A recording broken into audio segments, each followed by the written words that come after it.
everybody, JC here with another T&I toy review. And today's review is in association with MarvelousNews.com, your #1 news source for everything Marvel.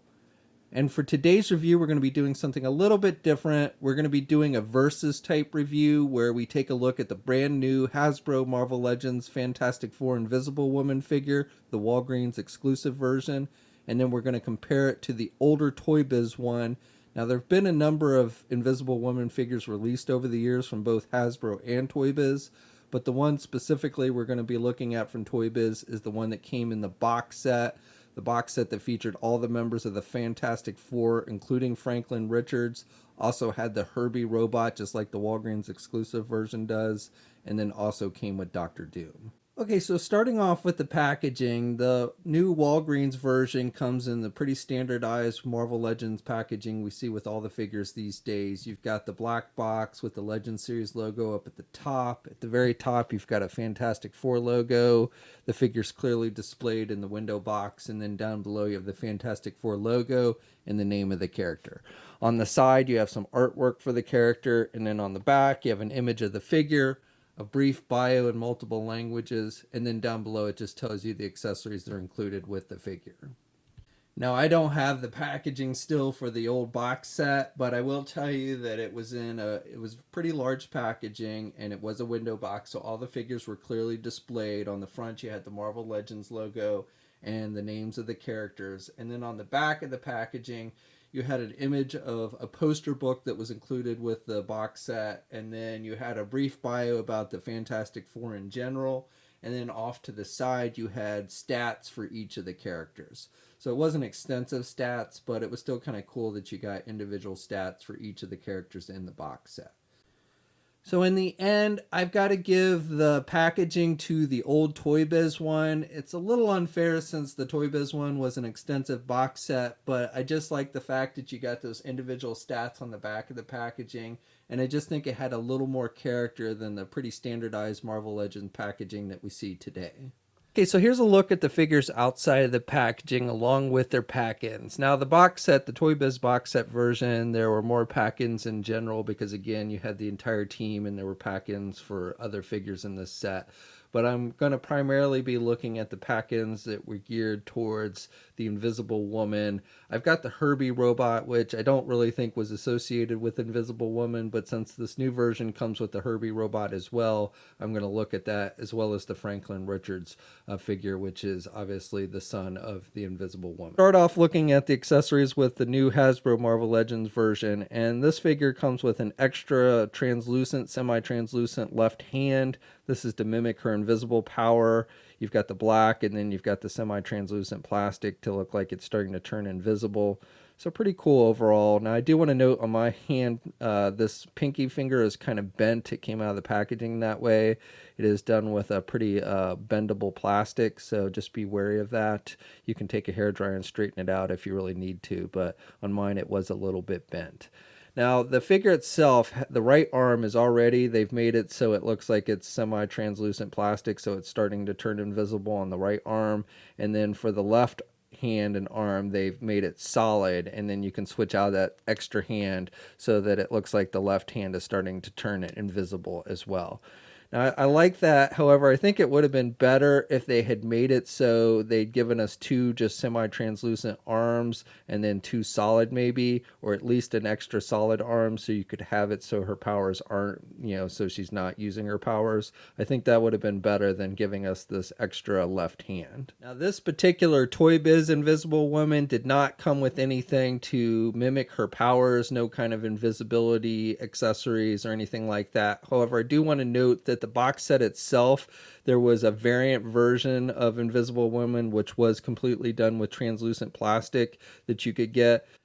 Now, both the Toy Biz box set and the new Hasbro Marvel Legends Invisible Woman both feature a version of Herbie the robot. Now, if you're not familiar with this character, he was originally created for the old cartoon, I think back in the 70s, where they didn't want to feature the Human Torch because they were afraid that kids were going to light themselves on fire.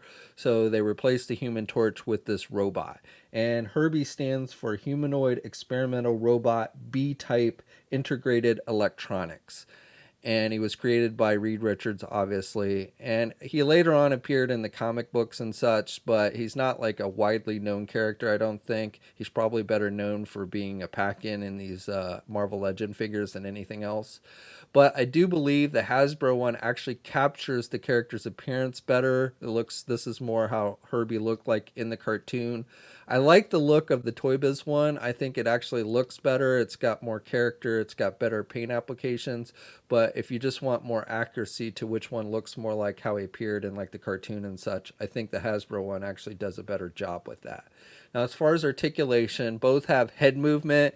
The Toy Biz one, you can just rotate the head back and forth. It doesn't have any back or forth movement or anything, whereas the Hasbro one is on a ball joint, so you can do it down and back and rotate it. And you can also pivot the head to the left and the right. So the Hasbro one has more articulation. And so in the end, I guess I got to give it to Hasbro because I think this one, the Hasbro one, even though the Toy Biz one has better paint applications and is more detailed, I think the Hasbro one is the sculpting and everything looks more true to how the character appeared, and even got this little plug on the back, which is kind of cool. So again, in the end, based on articulation and just accuracy to how that character actually appears, I've got to give it to Hasbro. Now finally, I want to look at this accessory that was a pack-in on the box set, and this is Franklin Richards, who is the son of Reed and Sue Richards. And this is actually a pack-in that I think is more suited for the Invisible Woman. I'm not really sure why Hasbro chose to give us the Herbie robot with their version of Invisible Woman, but I think it would have been cool if we'd gotten an updated version of Franklin with that figure. And I think Toy Biz had done a really nice job. He does have kind of a funny facial expression, but for a small figure pack-in like this, he's got actually pretty good articulation. You've got the hinge joints on the shoulder. He doesn't have any elbow joints or any wrist joints, but he does have a waist swivel. And then the legs, you've got the hinge joints, so you've got movement there with the legs. You can do it out and back, and you can do the splits. Again, he doesn't have any knee articulation or ankle articulation, but for a figure this size that's a pack-in, I think they did a pretty good job with the movement. It's got 2 peg holes, and paint applications are solid. He's wearing that 4.5 t-shirt like you would often see him wear in the comics, and he's just got green pants and tennis shoes. So even today, I think this is a very solid figure for a tiny figure like this, and is a much more suited pack-in, I think, for Invisible Woman than the Herbie robot. Okay, so when it comes down to accessories and pack-ins, even though I would say the box set has a little bit of unfair advantage because it is a box set, obviously, I'm still, however, going to give this category to Toy Biz, primarily because I think Hasbro could have given us a Franklin Richards as opposed to an updated Herbie, even though I do think the Hasbro Herbie is a little bit better than the Toy Biz one. I am going to give it to Toy Biz because of the Franklin Richards, which I think is much more suited for Invisible Woman than the robot. Okay, so for the figures themselves, the Toy Biz one is probably, this is my favorite Toy Biz one overall. I like this classic costume, and I think they did a good job of capturing the character's essence with the figure. The head sculpt is a little bit weak, but still, especially for a Toy Biz figure, I think they did a pretty good job on that department. Now, compared to the Hasbro version, the head sculpt on the Hasbro one is much better. This is probably the best looking Invisible Woman head sculpt that we've gotten. Now, it does look similar to other Marvel Legend figures that Hasbro's done, like the Enchantress and stuff, but still, I think this is a very solid job with the hair. You've got some wash effect in the hair, and they did a nice job with the eyes and good skin tone. So by far, the head sculpt wins out on the Hasbro version, especially over this particular Toy Biz one, which had a much more animated kind of look to it. The short hair is kind of a classic look for the character, so I like the longer hair overall, but the short hair doesn't bother me. And again, this figure had solid paint applications as far as the eyes and everything. I just didn't like that kind of more animated look. As far as older Invisible Woman figures go, this is probably my favorite of the regular comic book version figures that have been released previously, but I think the Hasbro one is even better than this one. Now, as far as it goes with the rest of the figure on both of them, I think both do a solid job. The Toy Biz one have the shoulders that kind of stick out a little bit. Now, truthfully, it's not as bad on this figure as we generally see with female Toy Biz figures, but I do like the more modern looking sculpt on the Hasbro one. I think it just comes off looking better. And I believe this is a reuse of the Keep Bishop mold. However, they've added a hole on the back, which I'm not sure why. Maybe they've used this mold previously on another figure that I'm not recalling that had a hole. And then the Toy Biz one actually has a hole on the back as well, so they share that similar trait. And then the paint applications on both are pretty solid. Now you will notice on the white on this Toy Biz figure, you'll see some blue kind of coming through. However, I want to note that this is a much older figure and it's been through a lot of wear and tear over the years. So I think it's actually held up pretty well as far as the paint applications and everything go on the figure. I do like the detailing on the Hasbro 4 a little better. You've got the added black and the gray on it, whereas on the Toy Biz one, you've just got the white background with the black 4 painted on there. Both are painted, but I think they did a little nicer job with the 4 on the Hasbro version. And then the blue on the Hasbro one is very basic. There's no wash effect or shading or anything like that. It's just a basic blue. And then you've got the black with the semi-translucent plastic for the arms and this extra hand. But overall, I think it comes off looking pretty solid. Same with the Toy Biz one.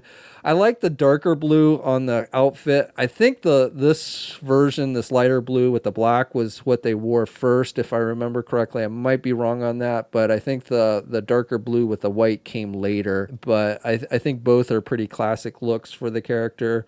And I actually probably prefer the darker blue with the white overall, but I do like the black as well. So when it comes down to the overall figure as far as paint applications and sculpt, I got to give it to Hasbro. It's very close though. This Toy Biz figure, even though it's much older, it looks very good and very true to the character. And I do actually prefer the darker colors with the white with the Toy Biz one. But I just think the more modern looking sculpt is a nicer looking figure overall. So like I said, very close, but I do give this one to Hasbro. Now when it comes to size, both figures are pretty close to the same height. Maybe the Hasbro one is a hair taller, but these figures stand at about 6¼ inches, maybe a little bit over 6¼ inches tall. And here's a comparison with the modern Namor figure released by Hasbro. Now we've gotten a number of Human Torch figures released over the years from both Hasbro and Toy Biz, just like with the Invisible Woman, but this is probably my favorite Human Torch figure to date. We are getting a new Human Torch later this year, which will also be a Walgreens exclusive, but I just wanted to give you a comparison with this one. Here's a comparison with an older Toy Biz Thing figure.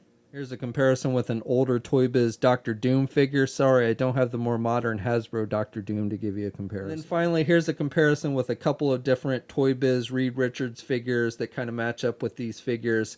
Now, I do hope, even though Hasbro hasn't officially said, I do imagine that we will be getting Reed Richards, a new Reed Richards, and probably Thing figure, maybe next year, also as Walgreens exclusives. And Reed Richards is probably the member of the Fantastic Four that I think is in most need of an update. I've never really liked any of the previous Reed Richards figures that we've gotten. This is probably my favorite of the ones that have been released. But again, I would really like to see a more modern Reed Richards figure released at some point. So when it comes to scale and height between the two figures, I would say this is a dead tie between the two. Okay, so for articulation, starting with the Toy Biz figure, you can turn the head to the left and to the right. You've got that hinge joint so she can look down really good and she can look back pretty good as well. Arms attached with, you've got that kind of inner shoulder joint there so you can get the arm up really high. Now it does look kind of funny when you do it up high like that. And then you've got good rotation there and don't really have much back and forth. It's not really a true butterfly joint. I don't know what kind of joint you call this, but you do get that extra kind of up movement with this one. You've got rotation at the bicep swivel. You actually get two bicep swivels. So you get one here and then one here. So it's like a double bicep joint. She's got a double hinged elbow so she can bend her elbow really good. She's got hinges on the hands, so good up and down movement with the hands. And then you've got rotation there at the glove cuff. And then she has finger articulation. All the fingers are connected, but you do have that up and down movement with the fingers. Then she has an ab crunch type joint, so she can crunch down pretty good and she can look back pretty good. She's got a waist swivel. Legs are attached with hinge joints, so she can only do the splits about that much. She can get her leg forward pretty good, and she can do her leg back about that much. She's got a thigh swivel. She's got a double jointed knee, so good bending at the knee. She's got a boot cuff swivel. Then she's got hinges on the feet, so up and down movement. She has some ankle pivot, and then she has toe articulation as well, and 2 peg holes on the bottom of her feet. For the Hasbro figure, you can turn the head to the left and to the right. It also has a ball hinge joint for the neck, so she can look down really good and look back a little bit, but the long hair does limit the back movement on this one. And then you can pivot the head to the left and right a bit. Arms attached with your standard ball hinge joint there at the shoulder, so she can get her arm out good. She's got good rotation. She does not have a bicep swivel, and she only has a single hinged elbow like we always see with female Marvel Legend figures, modern ones. So she can bend her elbow about that much, and then she has rotation there at the elbow. She's got rotation at the wrist and hinges on the hands, so she's got up and down movement with the hands. She's got a midsection joint, so you can rotate there at the midsection and can crunch a little bit, but not too much, and can look back a little bit there. Does not have a waist swivel. Ball joints for the legs, so can do the splits about that much. Can do the leg forward pretty good, and can only do the leg back about that much. Has a thigh swivel, double hinge knee, so good bending at the knee. Does not have a boot cuff swivel, hinges on the feet, and does have ankle pivot and 2 peg holes on the bottom of the feet. So both figures have pretty good articulation and movement. Now obviously the Toy Biz one has overall more articulation. However, you could argue that that added articulation does take away a little bit from the look of the figure. Some of the joints do look a little awkward on it. But in the end, when it comes down to just the category of articulation, I will give it to Toy Biz because it is a much more articulated figure. My only complaint as far as Hasbro articulation goes on their female figures is it would be nice if they gave them double jointed elbows. So that's my review. So overall, choosing which one is the best figure is a pretty tough call. Both are solid figures. I think the Hasbro figure looks better in general. It's got the more modern looking female body, and it's got the superior head sculpt. That being said, I don't think the Toy Biz one looks bad. It doesn't have the protruding shoulders like we often saw in Toy Biz figures. And even though the Hasbro head sculpt is better, I don't think the Toy Biz one is awful looking. You also get better articulation with the Toy Biz one. Paint applications between the two is pretty even. And probably the thing that throws it over the top are the pack-ins. Now, I know the Toy Biz one came in a box set, so it's a little unfair. But being that you got the Franklin Richards pack-in with that box set, and that's the accessory that I think Hasbro should have given us with their version, I'm going to give the overall win to Toy Biz. Now, I'd love to hear your thoughts. Which one do you think is the better figure? Do you agree with me? Why or why not? Let me know in the comments section below. We'll have a full image gallery up at marvelousnews.com. There'll be a link in the video description below. If you're so inclined, please like the video. Also, if you haven't already, please subscribe to the channel. I'd really appreciate it. You can also follow me on my Facebook, Twitter, and Instagram accounts. I'll have links to those in the video description as well. And until next time, I'll catch you guys later.